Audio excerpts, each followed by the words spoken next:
everybody. Welcome to another episode of the Bearded Men of Real Estate Show. I'm Ray. Say hi, Dan. Hi, Dan. And Dan, you're looking what awfully protected.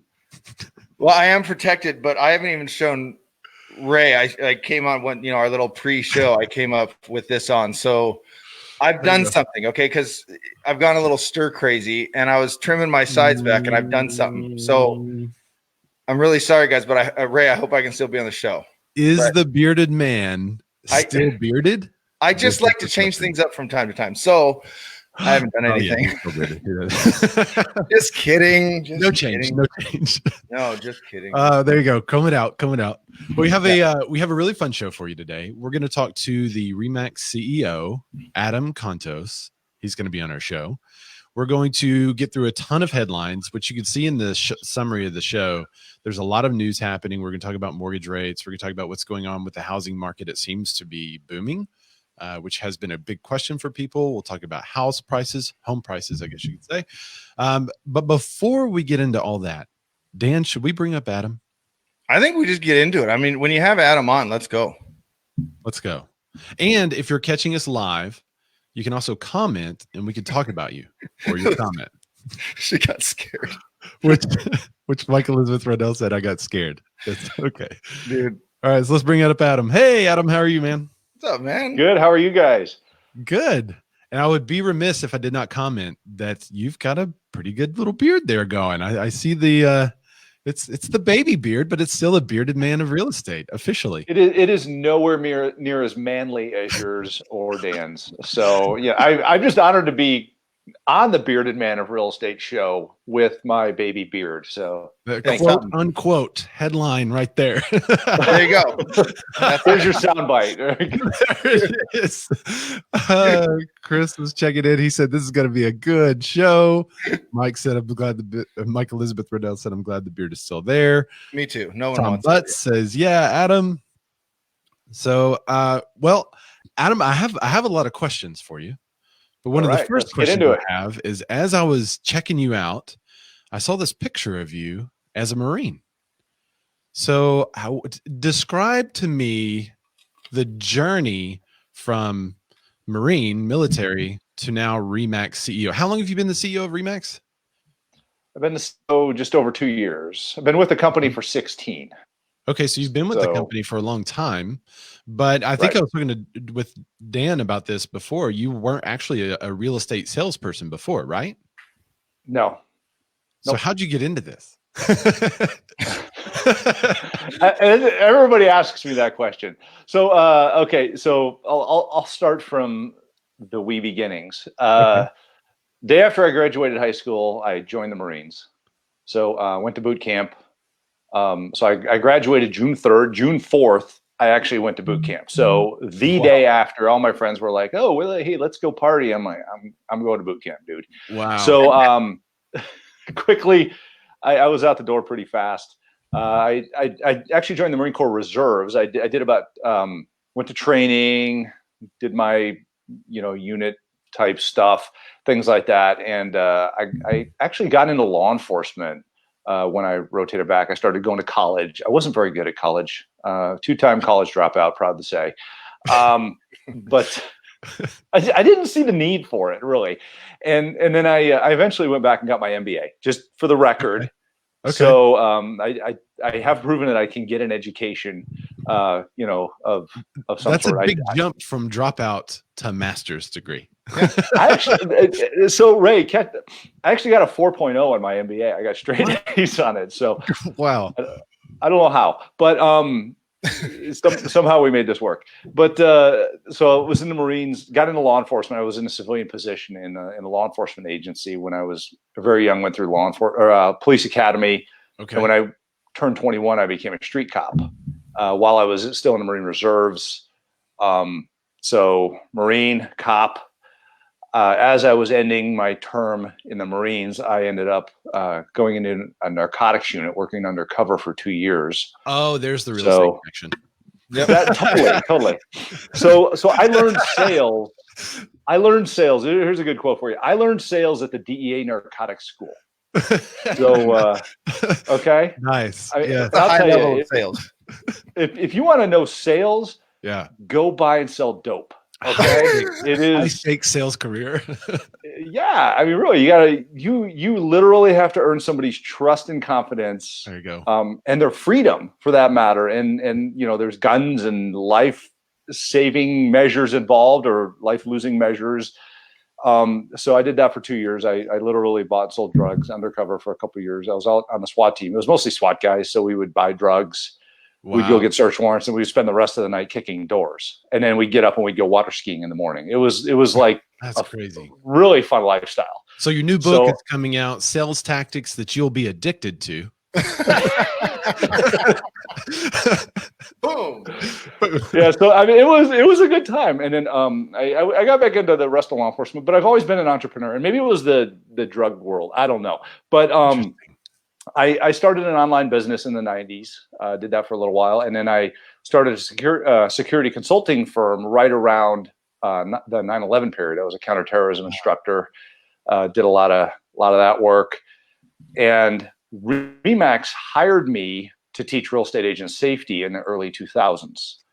So I worked in and around the real estate space as an entrepreneur, servicing the real estate space as doing speaking and training in real estate offices. So I had to kind of integrate real estate agent safety into the sales process and really got deep into how the real estate space works. Granted, my friend's mom was a RE/MAX agent in the 80s. So I spent a lot of time flipping through and highlighting MLS books and things like that in the 80s as well. So had my my taste of it in the early days of RE/MAX. Circle back around, ended up working with RE/MAX, and then 2003, Dave Lineker calls me and he goes, "Hey, you're working with my company right now. Why don't you come work with us full time?" And at that point, I was a SWAT commander, so I was working 4 days a week running the SWAT team, and like 5 patrol teams, and also had my security consulting company. So I had like the best of both worlds. I owned my own business, was doing great, entrepreneur, as well as the funnest job in law enforcement, which is you just go to the SWAT calls.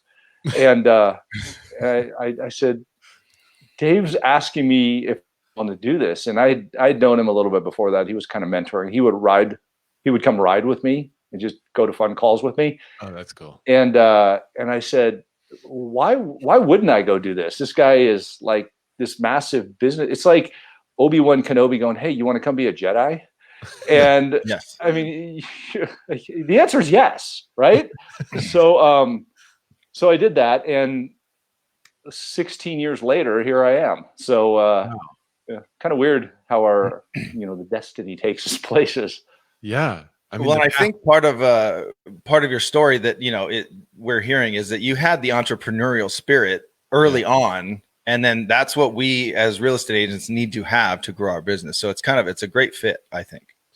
Right, as well as the recognizable systems and processes, because I'm sure in all of that, especially drug buying and stuff, there's a very specific system and process you use, and the flexibility and adaptability, and I mean, so there's tons of stuff at play. That's like a much harder job than selling houses. You are navigating this conversation so well, Ray. I'll try. But not a drug dealer, but I play one on TV. but you're completely correct. I mean, it's running a business, a consulting business. Real estate agents are consultants. Let's just call it what it is. You are a consultant.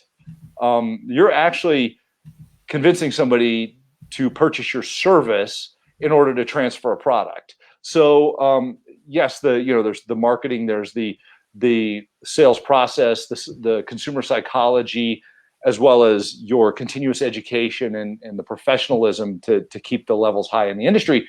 So I mean, it's business, and if you look at it as a business, you're not looking at it as how do I get my next transaction. You're looking at it as how I run my systems and processes in order to best serve the consumer, and that's where the benefit to society comes.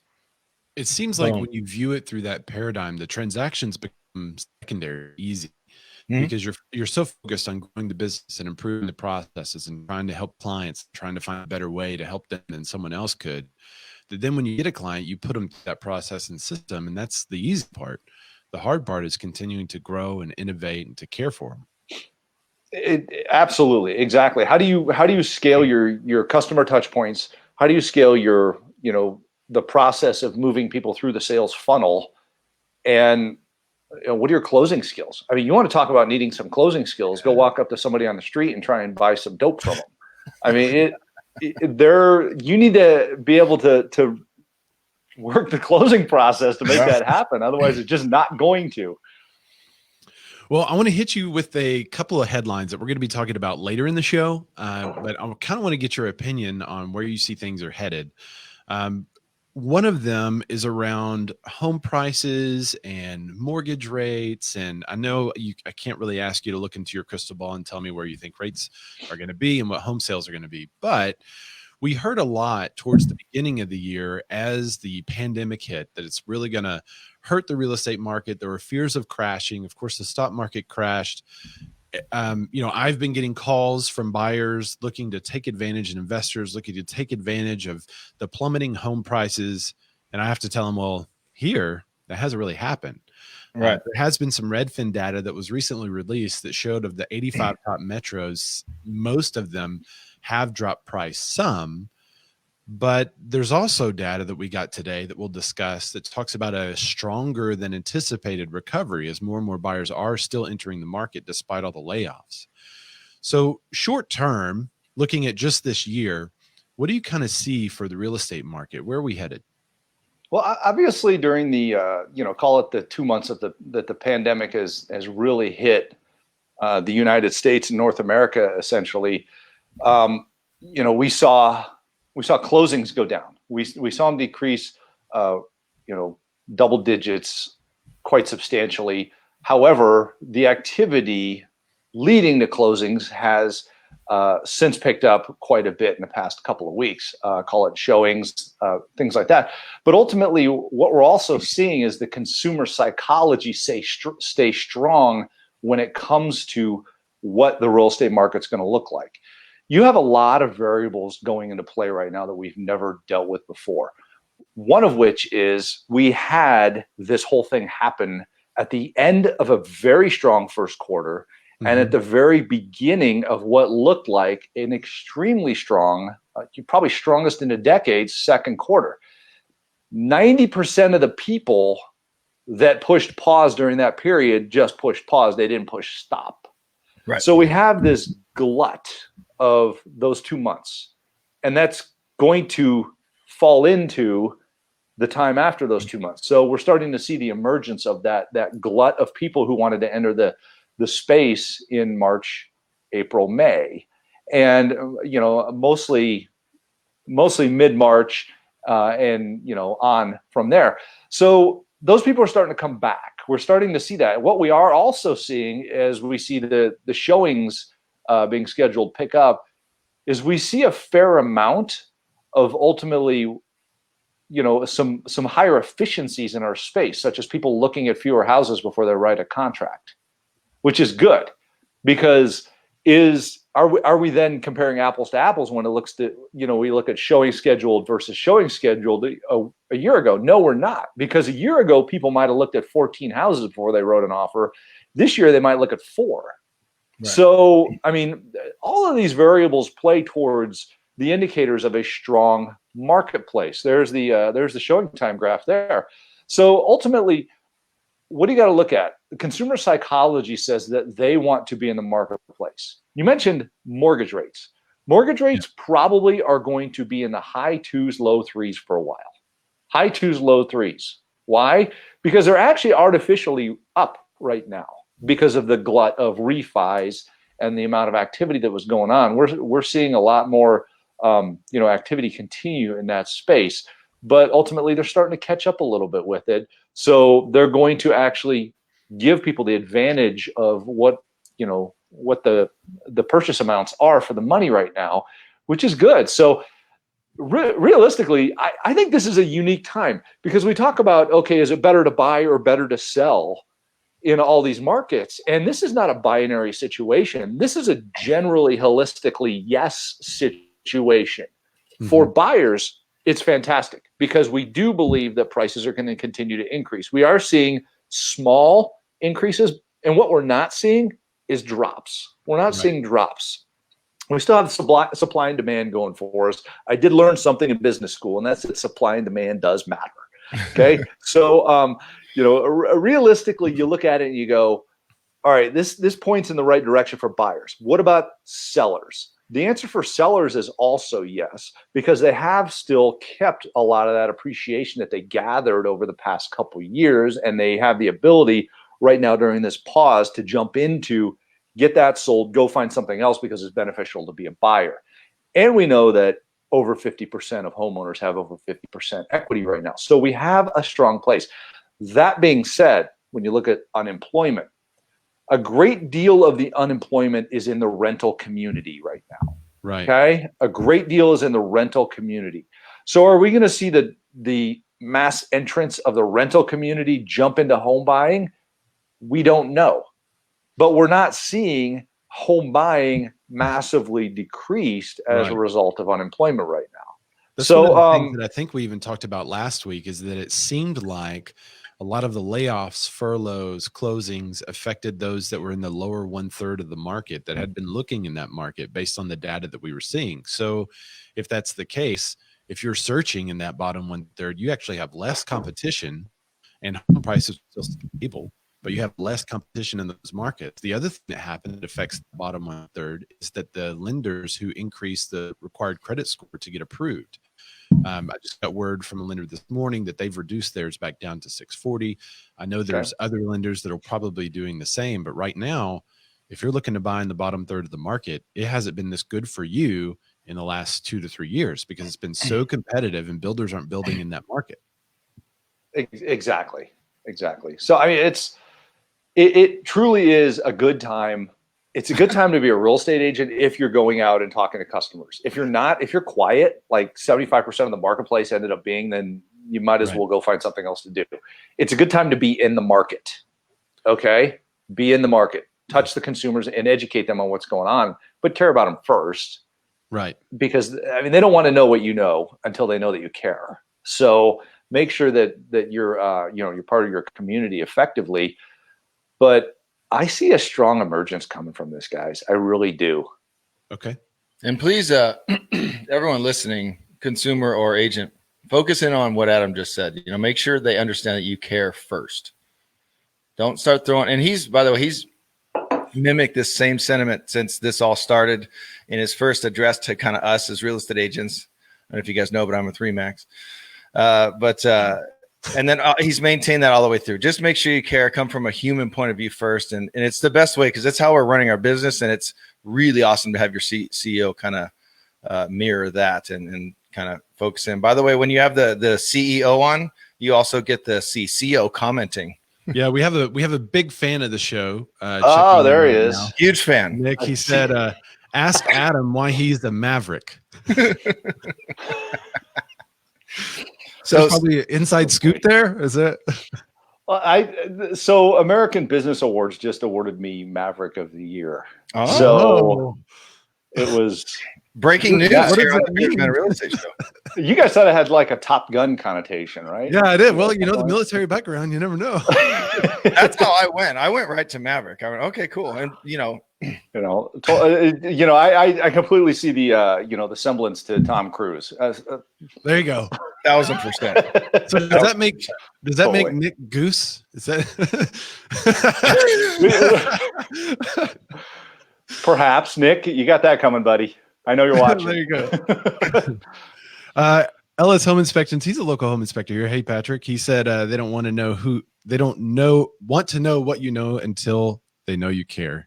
Yeah, exactly. So he liked that one. We have some people tagging other people, so I appreciate that. Thanks for tagging your friends in for the show. Another question that I have, are there any long-term or long-range practices? Because I think we know as agents all the short-term stuff like, hey, wear a mask and use hand sanitizer. And when you're showing, stay 6 feet away. And when you do open houses, I think that's kind of been beat to death, right? So we kind of know what the CDC recommends as far as holding open houses and showing houses and that kind of thing. But moving forward, once the pandemic is over, what are some practices that you think agents should do or start doing that maybe we learned through the pandemic period?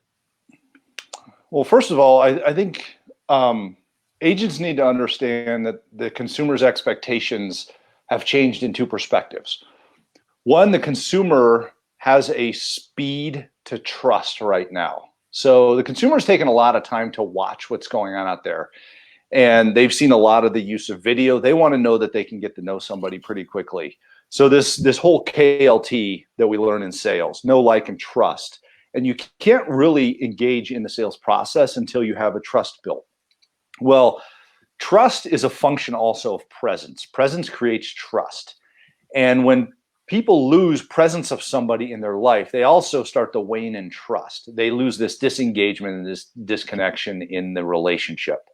So consumers want to know that you're there, and showing up the first time and asking them how their real estate, life looks is not the way to do this. So, so they kind of expect to know you and see you in the community first. Be a visible leader out there. This is really important with video. We're on StreamYard right now doing a live broadcast.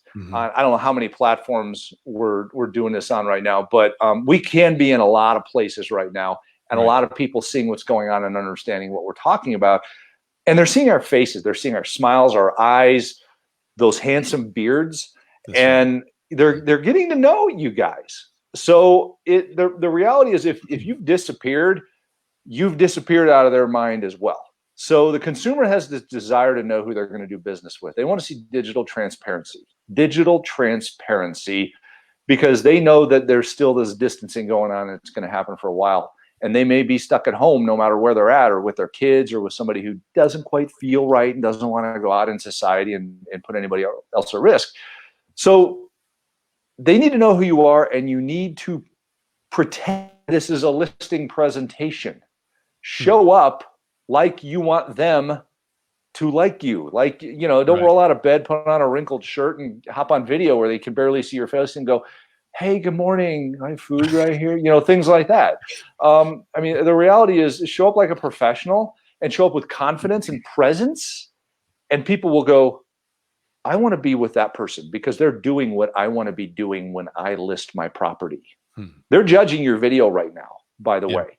And they're going to judge how you sell their house based upon how it looks right now. Yeah. So you got to think about those things, the relationship, and how are you going to be marketing their property? Because ultimately they're judging that right now as well. So, and those things are not going away. This is long-term. It took us since 1964 to figure out that video calling exists. That was the first video call in the US, was 1964. Really? We're a little slow to adopt. So, and by the way, FaceTime's been around 2010. Yes. So there's a decade there. Let's catch up. People expect it, and they want to know this is how we're going to be able to sell their houses, and they know it works. And they know if you're virtual and video, you're going to have fewer people walking through, except for those that are really serious. That's true. One of the tips that I give my buyers is to not listen to their parents who say, "Don't buy the first home you see," right? And I tell them, your parents say that because they bought a house when you were flipping through a book and there were no photos, and real estate agents used to show the one with the highest commission first, right? So when that was happening and people didn't really have the choice, they didn't look online, they didn't choose what to see. They were totally relying on the real estate agent to pick the houses. Yes, don't buy the first one that you see. But now when I meet the first time with buyers, a lot of times they've seen thousands of properties already. So if they don't buy the first one they see, they can miss out on the one, because I only show them properties that actually match their criteria. We just don't go and tire kick. So what you're saying is, using the video, yes, to display the real estate, helps the clients to know that people can make a decision. We do a lot of FaceTime showings. We do a lot of virtual showings where the people aren't actually with me in the home, and people can make a decision based on that alone. But the other thing I picked up on what you just said was not only using the video for real estate, but also using the video to connect personally. And that is something different than what a lot of agents are doing. I think you could still use that and kind of hit the middle of the funnel and kind of display your real estate market expertise and your video and what's going on. But I do think it's more important than ever to connect to them and maybe to describe more about the customer experience and what they would be going through, making them the hero, right? I think that's kind of the direction where video is headed. And what a lot of us, we're in the RETV group, by the way, it's Real Estate TV. If you're not in that group, just look up RE space TV. If you're watching this and want to be in that group, it's like 7,000 members strong. And one of the shifts that I'm seeing is a shift from just a listing video that's showing the house and showing the drone shot, and it's real cool, to also showing the personality of the agent through the video. And then people are connecting with that. So it's a very different listing video than it was 3 years ago. Well, I think that actually comes from having groups like RETV where people see and go, wow, Bob Tompkins, to showcase one of our superstar agents, and Adam knows really well. But Bob has so much personality on video. I want to try to be like Bob. So I think it's a little bit agents realizing that they need to be more personable on video and not just so here's the listing, but also seeing other agents do it and do it at a high level. Like, ooh, I want to try that. So it's almost like they're supporting each other. Does that make sense, Ray? That by having the group there and by having such a great community, they're not trial by firing it anymore. They're like, cool, I've seen it happen. I'm going to try this myself now. So I think it's supporting the growth of that type of video. So you want to know why people aren't doing this though? This is really important. Yeah. They're afraid of being judged. Yeah. So let's just throw it on the table here and call it out and say, okay, agent, why aren't you using video to communicate? Why are you not putting yourself out there in the community where you're visible? People are afraid. It's called FOPO, fear of other people's opinions. And good. I haven't heard that one. That's good. It's, you got FOMO, fear of missing out. This is FOPO, fear of other people's opinions. And the reason why 73% of society is afraid of public speaking is because of FOPO. The reason that probably the same number of people are afraid of being on video is because of FOPO. They always rationalize an excuse. Oh, I don't have the platform. I don't know what to do. I haven't learned it. And then they go find something else to do to waste time, like turn on Netflix or something like that. No. But ultimately doing this is not challenging. It is not challenging. You just have to do it a few times. You're going to suck at it and you're not going to like the way you look or sound. Yep. But guess what? You're the only one that doesn't like the way you look or sound. Everybody else is like, you're a human just like me. So I'm cool with it. Why aren't you doing it? So, they want you to go out and be vulnerable and try things and get better. It's human nature. So right now we have this time in society where we are extraordinarily graceful when it comes to people being able to do things and be vulnerable. Use that to make yourself better. Go out and make yourself better because society is giving you the grace to do so right now as we emerge from our caves that we've been living in for 2 months. And, we're cool with people not having haircuts or not shaving or, whatever. There you go. I mean, even what Tim said, Ludwig, right? What Tim said is exactly right. He said even worse, they're worried about other realtors' opinions instead of focusing on their sphere and clients. That's a very important your point. Your sphere are the people who know you and they love you anyway. And so those are the people that right now, when you go live, I think that's still in the early days. So I think you could go live and be authentic. People, they won't judge you as harshly now as going to 2 or 3 years from now.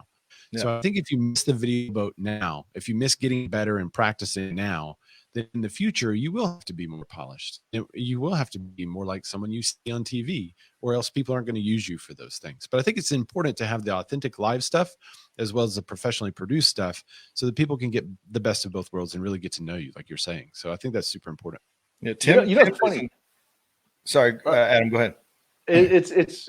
I love that you said that, Ray, because I had a question yesterday on a webinar that I was on, and I'm out in front of thousands of agents a day doing this.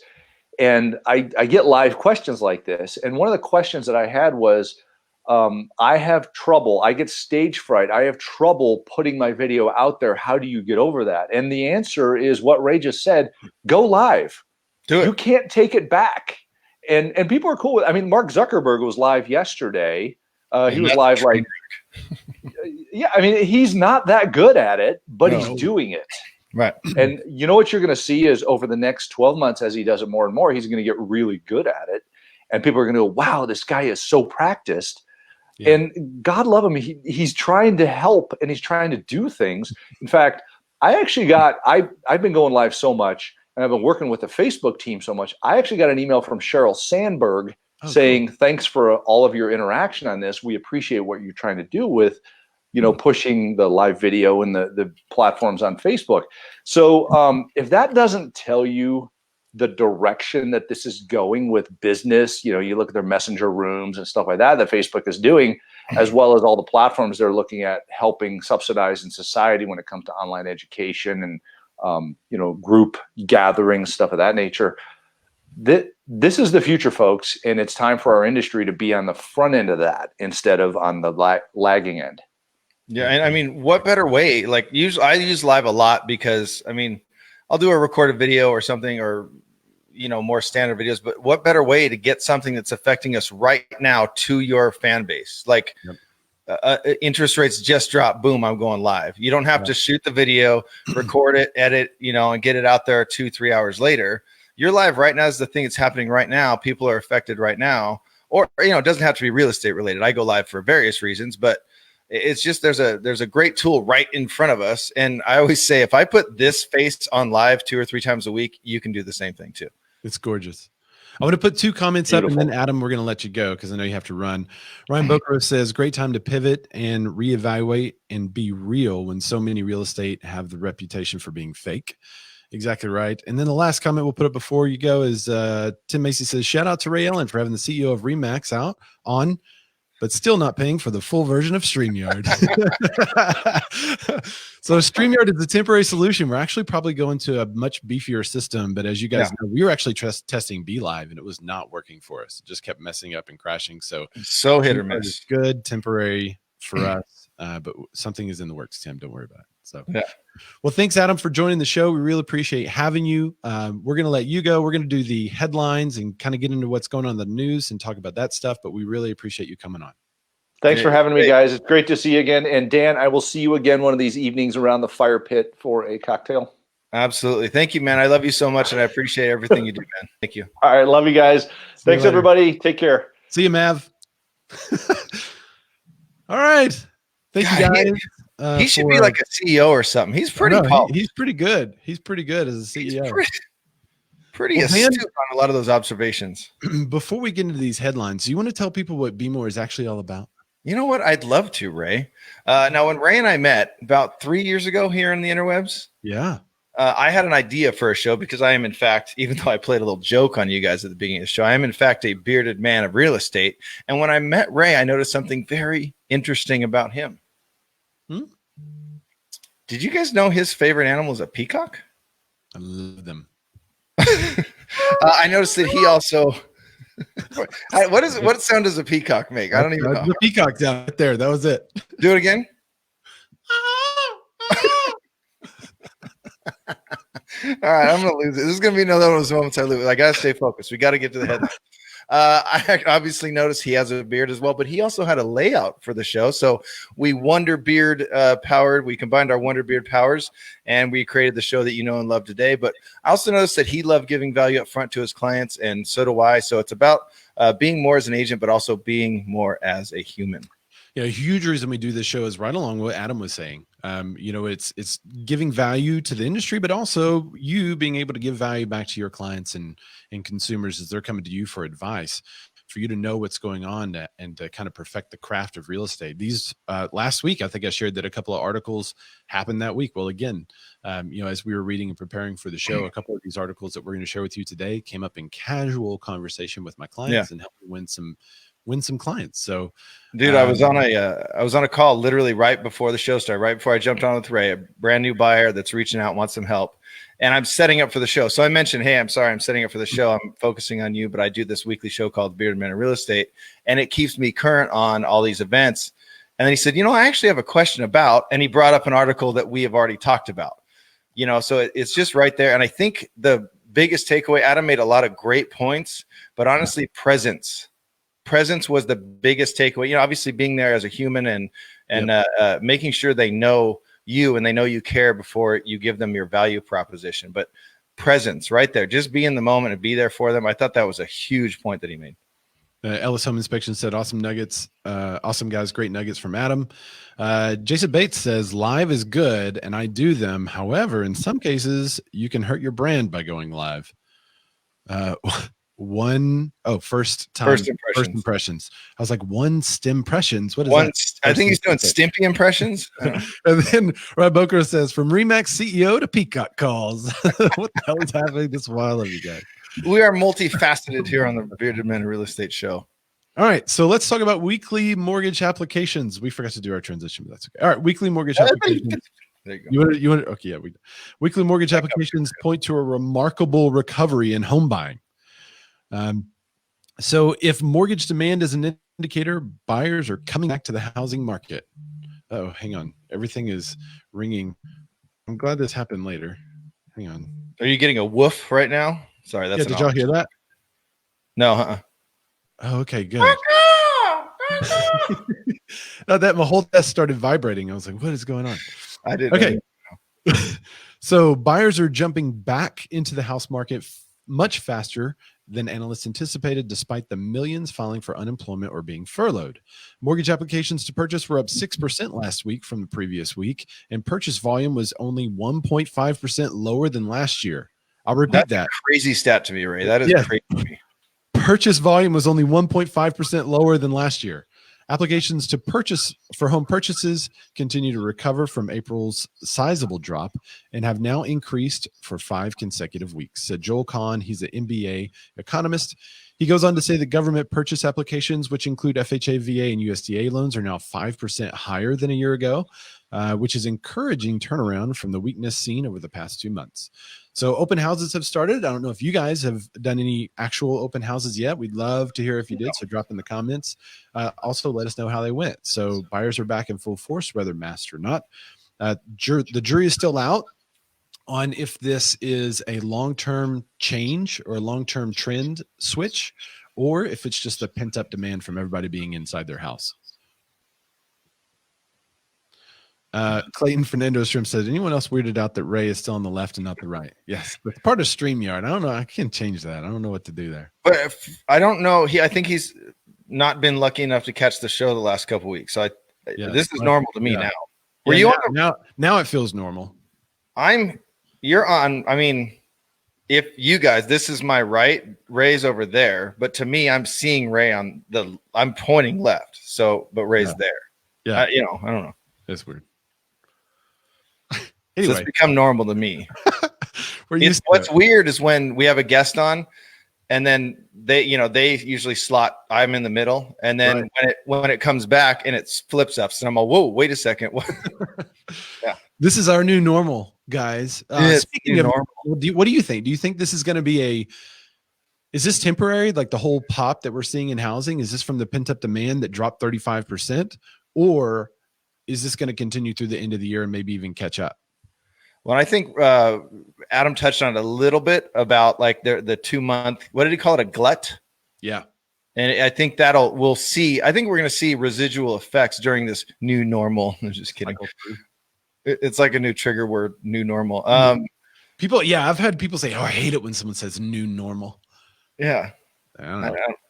I don't know. I don't get triggered by much. So anyway, but I think it's going to, I don't feel like it's going to be, there's a 2 month window, that happened that everything died and then will be affected 3 months from now. I think that 2 month glut that he was talking about will slowly sparse out and grow over the next few, because what I'm sensing right now and what I'm seeing is I've gone from all buyers wanting to either get a FaceTime call or a Zoom walkthrough to now I'm having a lot more buyers. They don't even mention it. They're just like, when can we see houses?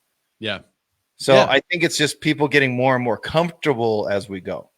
I think even through the thick of things in Arkansas, people are still like wanting to look at houses. They would just show up with a mask and gloves and such. Melissa Mara said 4 highest and best situations in 3 days with my clients. Tim, I'm in one of those right now. I'm using the term new normal all the time. We better stop, Tim. You're going to trigger people out there in Texas, especially in Texas. Like that People hate that. They hate any. Yeah, I have a new show coming out on Fox, by the way. It's called The New Normal. So New normal is good. that's going to be on Fridays at 8 p.m. my time. All right. So what's going on with NAR? Speaking of new normal, By the way, just so you guys know, I'm just excited to have Adam on, but I love doing the show with Ray, and I'm in a great mood. So I may lose it at some point. I may just again. Yeah, not would be the first time. All right, let me scroll back up here. Ray did weekly more. So NAR, you guys have heard of NAR, right? They have that really awesome logo that we love. Remember the 3D one? NAR board approves policy giving brokers back their MLS data. So I'm going to be honest. As I read this, there's a lot of things I didn't know, or I assumed, or now I'm learning. So I'd love to hear Ray's like a little shallow dive on this one, because obviously he knows data and those analytics very well. So this is from Inman, the National Association of Realtors Board of Directors. So that would be the NARBD, approved a policy last Friday morning that gives brokers the right to get back the listing data they put into the MLS service. So right there, I was like, wait, the listing is theirs, but the data is not. So I don't know if you want to hit on that, Ray, or come back to it. Yeah, we can come back to it. Okay, so the policy, first proposed by the Council of MLSs, gives MLS participants the right to receive a data feed of their own listing information without restrictions on what they can do with that data. The mandatory policy applies to realtor-affiliated MLSs nationwide. The vast majority of the 565 MLSs in the U.S. are owned and operated by realtor associations. Now, this is a quote from NAR, the organization itself. Most MLSs, multiple listing services, already allow brokers to access their own MLS content, which is what I assumed. The new national policy will close a loophole for MLSs that haven't had a protocol in place for providing that data to their participants, and will unlock efficiencies for brokers, ensuring they don't have to manually enter the data multiple times into their various systems and reports. So it seems that it's already there for a lot of people, but it's not. So that's what I didn't quite understand. And then also the article does go on again. That was Inman. If you want to go check it out, it says this change hopefully will open the door for MLSs to then create new technology and build from this. So this is interesting in a couple of points. What NAR is saying about it is a little different from the troubles I'm having. For instance, our local MLS recently decided not to send sold data to third-party services. Okay, not a huge deal until you're trying to do a comparative market analysis using a custom system like Cloud CMA, which is not allowed in our area because they cannot receive the sold data. Okay, so this is where I'm learning. Okay, go. Well, what this policy does is it says, if you're the broker, you can do with your data what you want after it's input. So basically, you can input the data into the MLS and receive a feedback from the data. The biggest thing this does is what was mentioned in the article. It allows you to not have to do double inputs. So if you put that data into the MLS, maybe it'll automatically sync with your in-house software for tracking transactions or tracking agent numbers and statistics or whatever you want, right? But that's not, there's most of the systems were already pulling data from the feed. So what this allows those MLSs to do now is further regulate the feed and then tell the broker, well, it's your data. You can do what you want with it. Yeah, but if you're looking for market data and market statistics, now that is further restricted. And so for a small independent brokerage, what good is it? Well, not good enough. It's like worthless. This change is worthless, or yeah, it's not. Most of the closing systems that we were using, or most of the paperwork systems and all that, already had some sort of synchronization with the MLS. Right. So now a vendor doesn't have to pay the $500 that it costs here locally to be synchronized with the multiple listing service in order to pull one broker's data, because they can pull that data back out. It does not help in the case of multiple listing services further restricting the use of data by third-party sources, and tools that agents have been using for years are now you can't use them because they're not receiving the data anymore. Well, so that's what I wanted to ask is, so this change isn't going to affect when I put it in the MLS, it's still going to go disseminate to all the different websites, right? Or do we have control over that now? Well, I think you have more control over it now. So in our MLS, it's got several little tick marks that you say, yes, go to Zillow, yes, go to realtor.com, yes, go to here, yes, go to there. Okay. And then it just kind of goes to the others automatically. But the ones that are the biggest and most opinionated, you can decide to send or not to send the data to. Okay.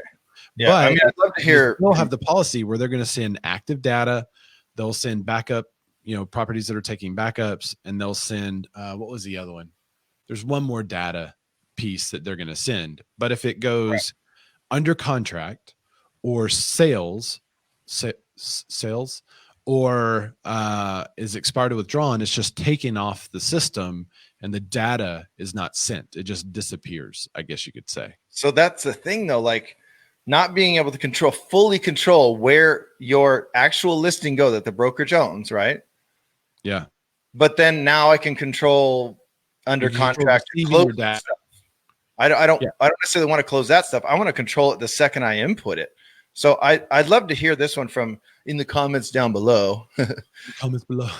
For me, it doesn't seem like that big of a change. It seems like there was a couple of brokerages probably around the country that were having a head because they're using a small proprietary system.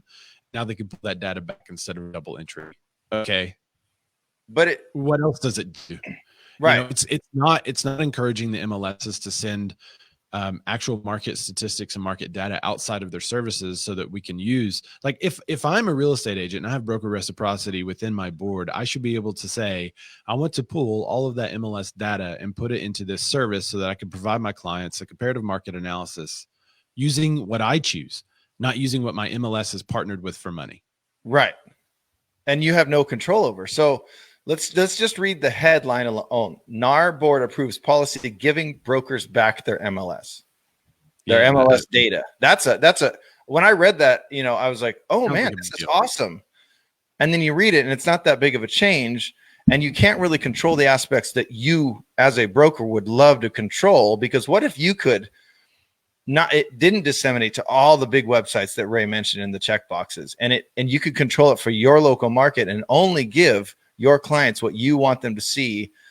And it was super hyper local, and almost you could get the estimates would no longer be a thing. I mean, what if that was what was going on? That would be amazing. Basically what a company is going to have to do in order to do an accurate comparative market analysis and help people with home valuations and that kind of thing with a third-party system that looks way better than the stuff that our MLS is trying to produce. Right. What a company is going to have to do is basically get all the brokers in the city to sign up, receive data back. And you're going to have to put something on that broker's data somehow to receive that data back from the MLS as it goes out. That's the only way I can figure it happening, like an API localized for every single company. Then once that happens, because it's the owner. So the other thing is principal brokers were mad because they were like, hey, we're sending out this data. That's our data. We should have that data. Right. Well, okay, but the square footage of a property is not your data.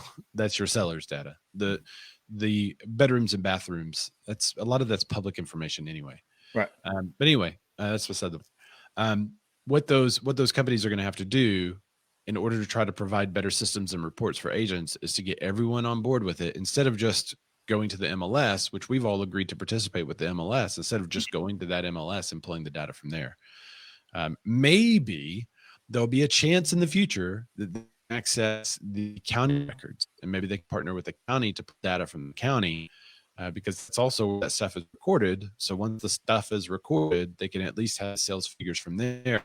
But in Arkansas, there's a lot of counties that don't have electronic records or recording or reporting. Right. So it's just behind in so many ways. And if people just get their act together, I don't think any agent was like, well, I mean, there are some, they're like, I input this data, I want it back.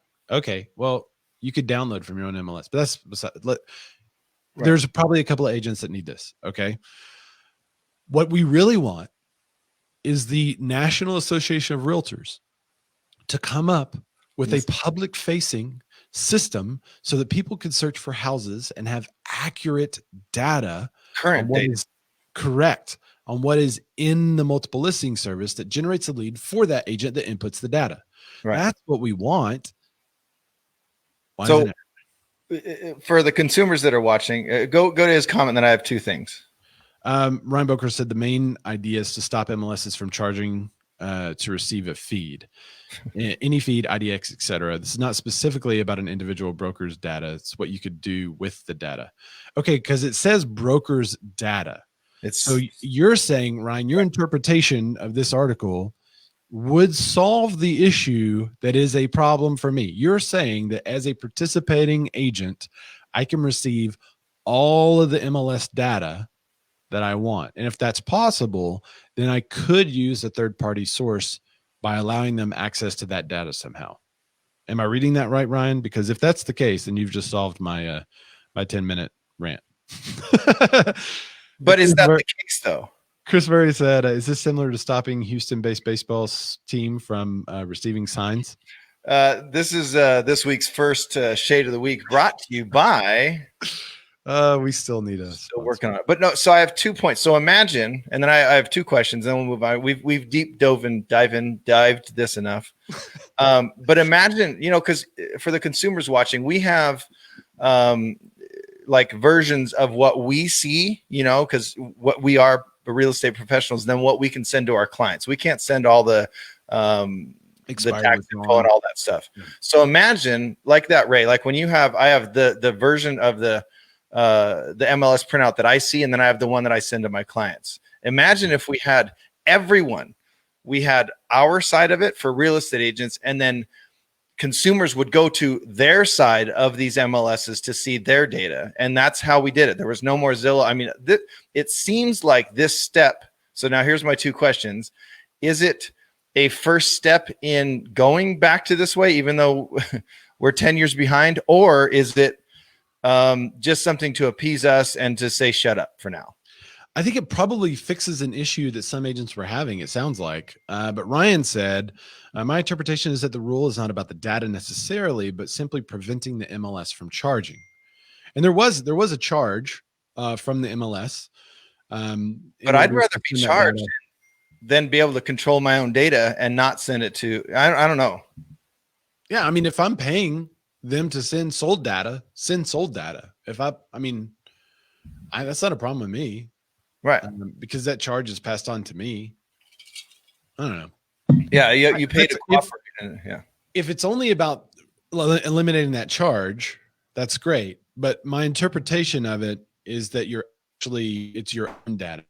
If it's the MLS data, this solves a huge issue. And I love them for passing this.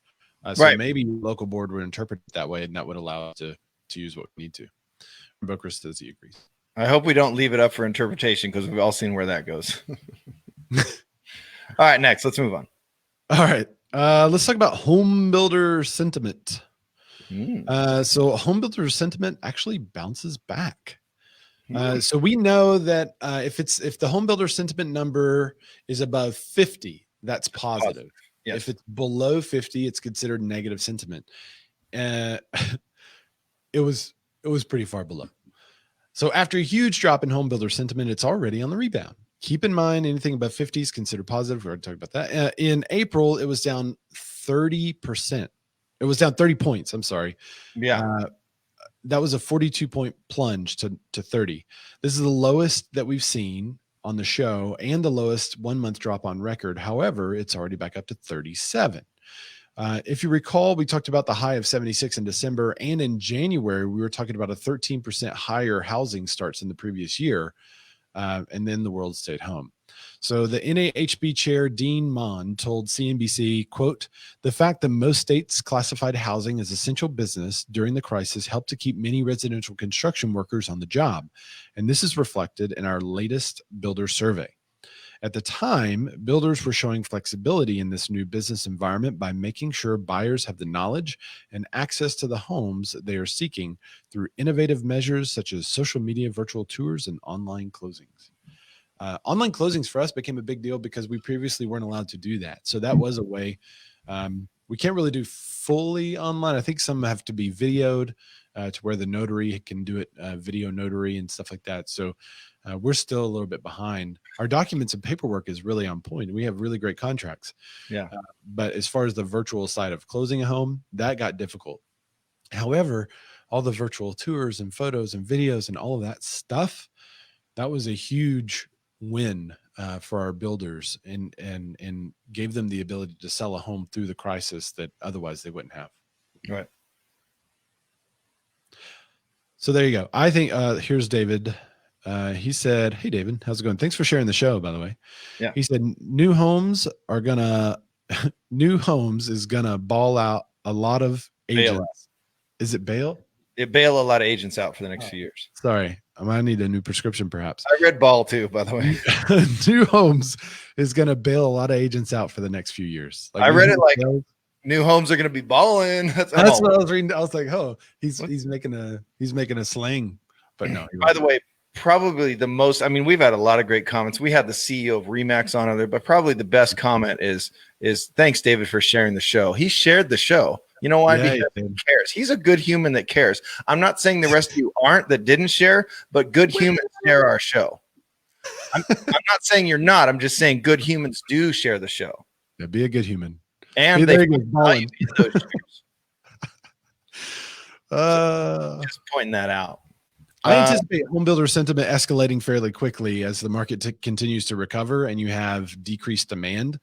I know one of the things we talked about as the pandemic hit, we talked about some of the building supplies coming from China and how that has been delayed. So they may have a delay in materials. I can see the cost of materials going up. Labor seems to probably be steady in this environment, not go down. Yeah, but then you have the land, and that's still going to be high priced. So maybe one of those three would go down, but the other one goes up. So I think it's probably going to be stable. But the demand is huge. The demand for new housing is huge. If you could build in the right area in the right price, you're going to sell them faster than you can break ground on them. We know that everyone nationally watches our show and gets their cues what to do next from our show. But the only one that hasn't listened over the last 3 years of almost 3 years of doing the show, Ray, is new home builders. What are you guys doing? Build homes. Yeah. Build homes, and we're telling you what price range is sold in too, and you're not. Maybe it's because you can't or don't want to, but you're not. We're just saying, we're not saying you're right or wrong. We're just saying you're not. So let's go. Come on. Home renovation declines in the wake of the corona. No way.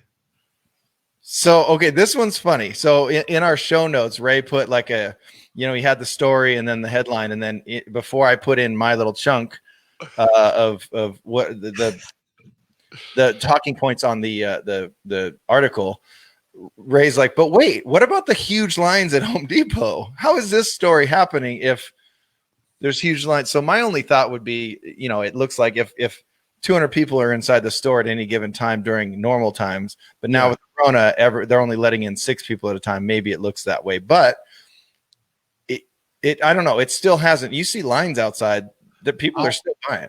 I'll hold my thoughts until after you do the article, but I cannot believe this article in part. And I know I won't tip off what Ray's going to say because I kind of have a feeling what he's going to say. So remember, we're not calling it whatever. We're calling it the Rona here on the show. As Rona cases continue to climb in April, the housing market felt the strain of the pandemic. Prior to the outbreak, BuildFacts, and they are a property condition data service provider, reported demand for new homes was so high that a major housing shortage was imminent. Okay. And this is from Housing Wire, and it goes into they were saying, and we've been reporting that on the show for a while, that it was imminent, that there's just hasn't been enough new homes. But if you want the actual stats and facts, go to Housing Wire and you'll get all the details, because BuildFacts says that there's a shorting because of this, but then actual data says it's actually not that bad. But new construction isn't the only. So they talk about new construction authorizations. So it's not just construction authorizations that are being hit. Existing housing activity took a nosedive in April. So they mean, Ray, like new bathrooms and additions and all that stuff. So that in April, in that volume, when maintenance volume and spend slid about 30% each.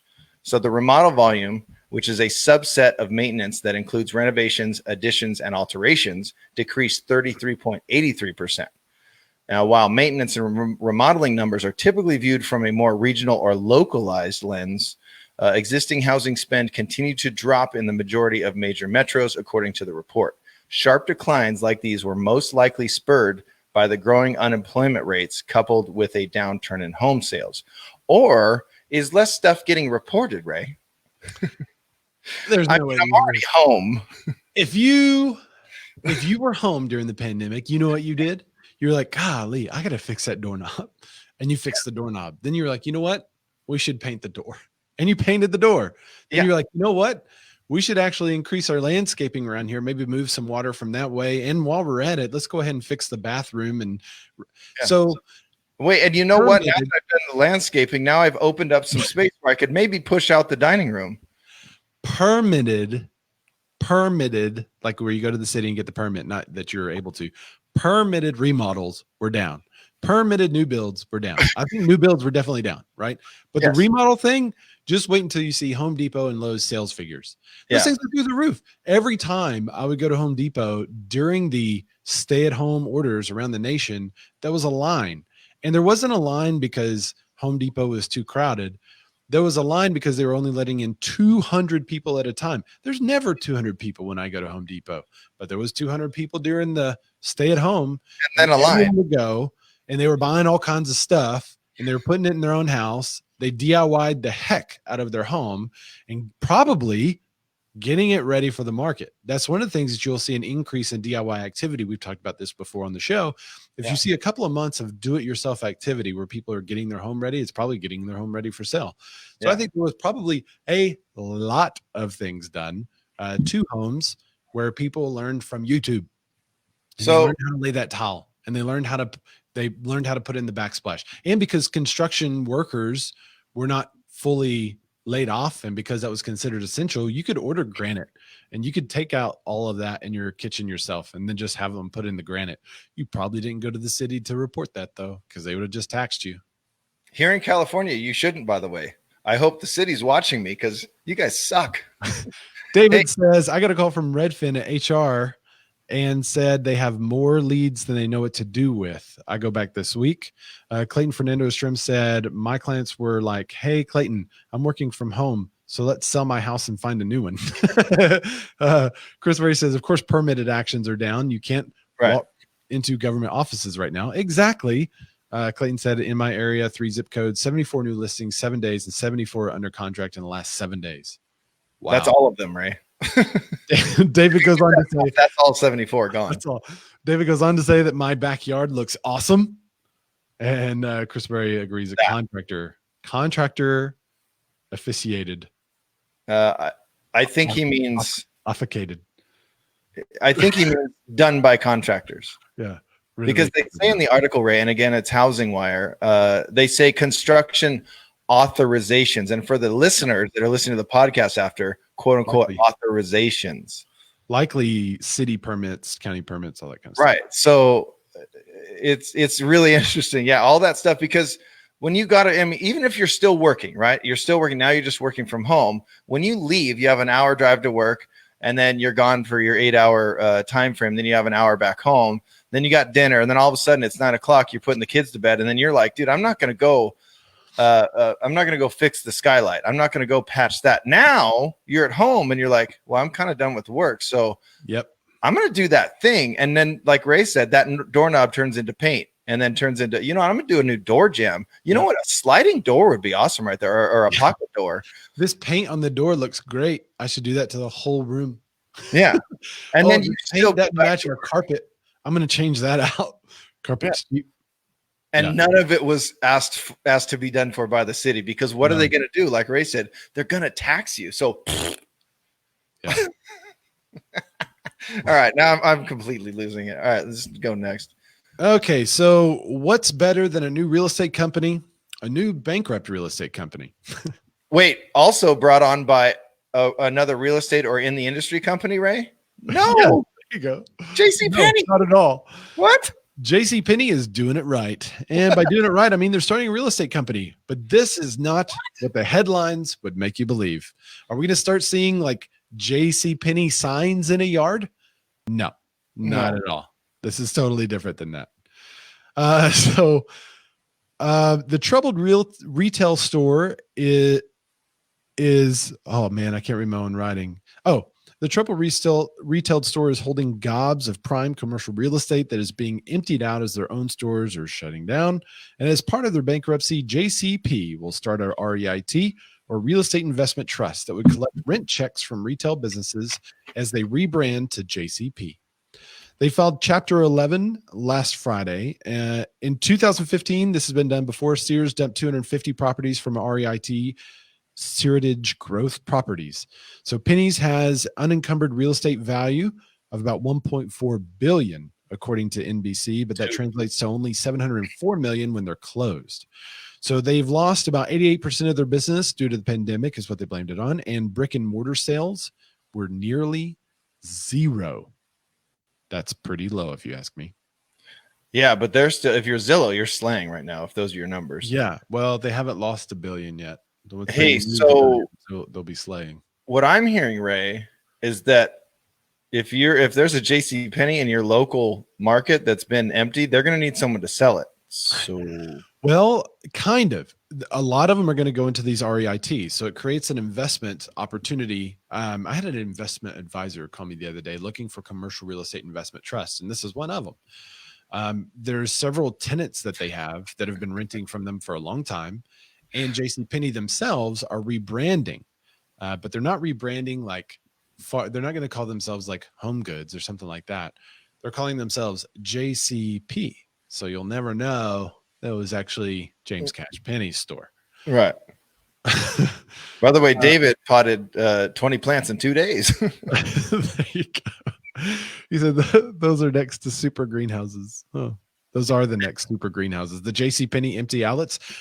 We covered this on the show about the urban. You remember the urban gardens, and people were using vacant buildings and using the vacant building for not hyperbaric chambers.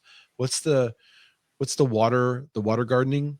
Hydroponics. Hydroponics. There we go. Yeah. For some reason, Polyphonic Spree was in my head. Great band, by the way. Good band. Our local JCPenney turned into like a food, not a food mart. Why can't I? Food court? Food court. Thank you, Ray. Interesting. It's awesome too. There's a lot of mixed use. They still own that. They still own the property, and they're collecting rent checks from it. Yeah. So they completely redid it, made it super modern, and it's in a chunk of Rancho that's not as up to date as other areas like our Victoria Gardens and our outdoor mall and all those apartments over there. But this one, the super modernized it. It's a new cool food court thing, which is happening all across the country, and it's a great. So I'm assuming JCPenney still owns that, and they're just like boom. Sorry, they're always smart with their money, I guess. JCP. Yeah. What do we got? So, speaking of money, what's happening in New York? Are you going to be able to live in New York for a regular wage now? No. I don't know. I'm just kidding. But Adam touched on this about the rental market being affected. Yeah. So this is a microcosm of that statement, which is New York City rents are likely to go lower due to the Rona. I didn't change this one. Due to the Rona crisis, says a real estate appraiser, which is funny that it comes from a real estate appraiser about rentals. They're not, I don't know. Rental prices in NYC could be heading lower as landlords. So if you're in New York City or close to it, or New Jersey or something, comment down below. I just love saying that, in this new normal. You know what I'm saying, Ray? Yeah, I love the new normal. I'm trying to be as triggery as possible through this entire article. And by the way, this is from CNBC. Landlords try to get prospective tenants to sign new leases. The CEO of real estate appraiser Miller Samuel told CNBC. This is a quote from him, Jonathan Miller. It's already in process. It's happening on the renewal side too. Now, Hal Gabsy, you ever go Gabsy on something when you go out and you split the bill Gabsies? I get the gift of Gabsy. I warned you guys that I'm slowly losing it. So he is the executive manager of leasing of property group Douglas Elliman. And he told CNBC that landlords are offering concessions such as waiving security deposits, and they're being more flexible with the renewals to try to keep people from leaving the city, which has been hit hard by the Rona. So I have questions on this one, but the latest monthly report from Douglas Elliman and Miller Samuel showed a 71% plunge, Ray, and that is in Manhattan in their new leases in April from a year earlier. Those massive declines in new leases stem from factors including quarantines that prevent people from seeing new apartments or because they have lost their jobs. So now my question about all this, Ray, is like, it wasn't like rents recently spiked and now they're like, oh, sorry about that little incline there. We're gonna hunker back. It's almost reactionary to me where they're like, oh, damn, we've been wrong for like 13 years and we have been way overcharging, but no one's like accepting that or apologizing for it. They're just like, no, we're offering these cool new ways to get an apartment at NYC. What's up, guys? So a little too late or necessary?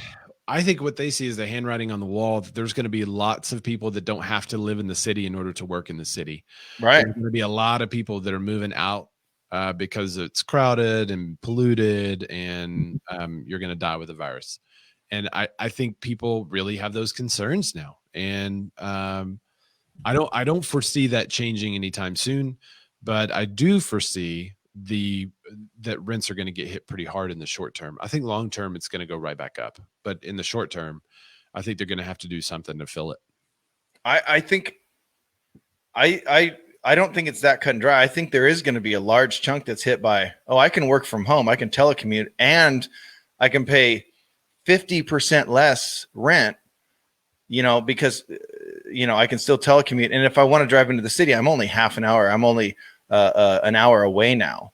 Now I've realized I can work from home. I can be more, because what have we talked about along the show? That a lot of people are moving out of, the super dense city areas. And it was already kind of a trend, but now it's really taking hold, and they're going to realize. And then I don't know. I think it's going to be a little bigger hit and stay throughout, not just a rubber band effect.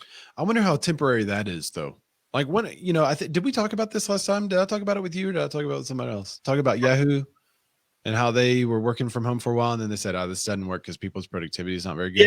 Yeah. It was. Yeah, I think it was after last week's show, and I commented on how you say Yahoo.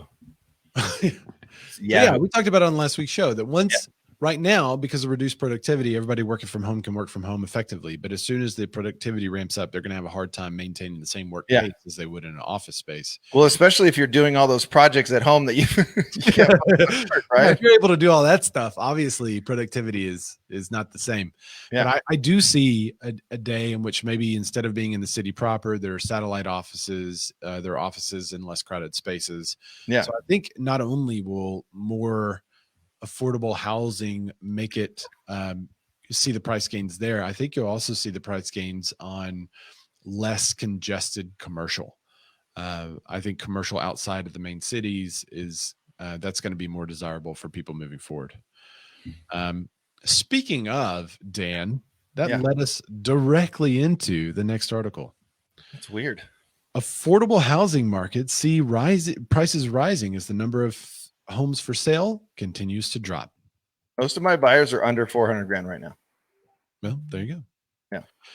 Can't count the number of phone calls I've received from buyers wanting to take advantage of a stressed real estate market, and sellers who are plunging home prices to next to nothing in order to sell out of this pandemic.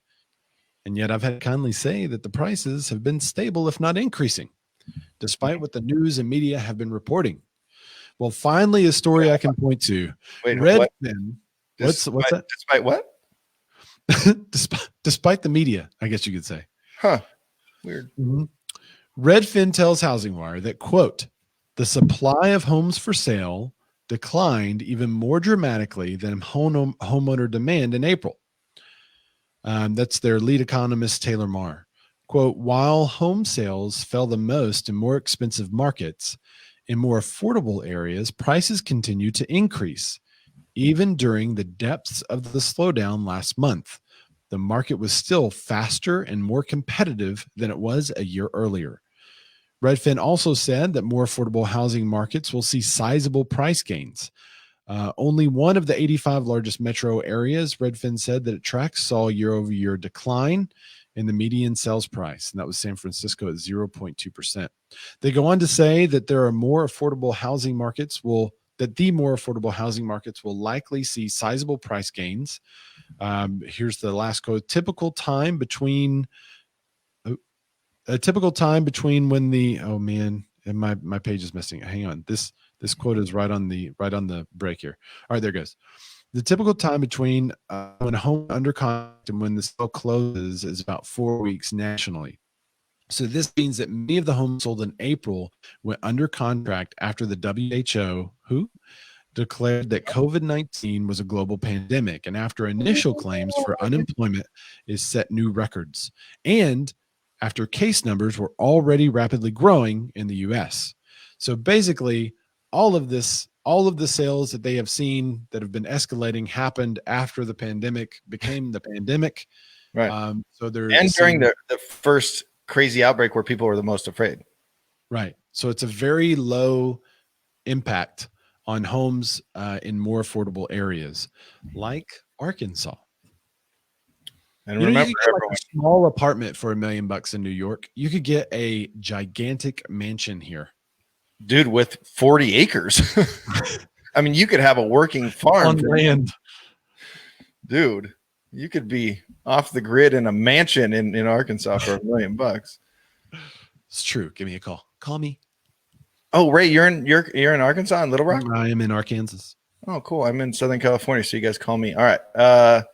I want to touch on this one real quick. There's a couple different versions of this story over the last week, but essentially, this one comes from interest rates being there. We've already talked about all-time lows, and I think the all-time low was, let's see, does it say it in here? I don't know if it says it in this article, and this is from Housing Wire, but the other articles that I've read through, all-time low is 3.27 or something like that in 2012.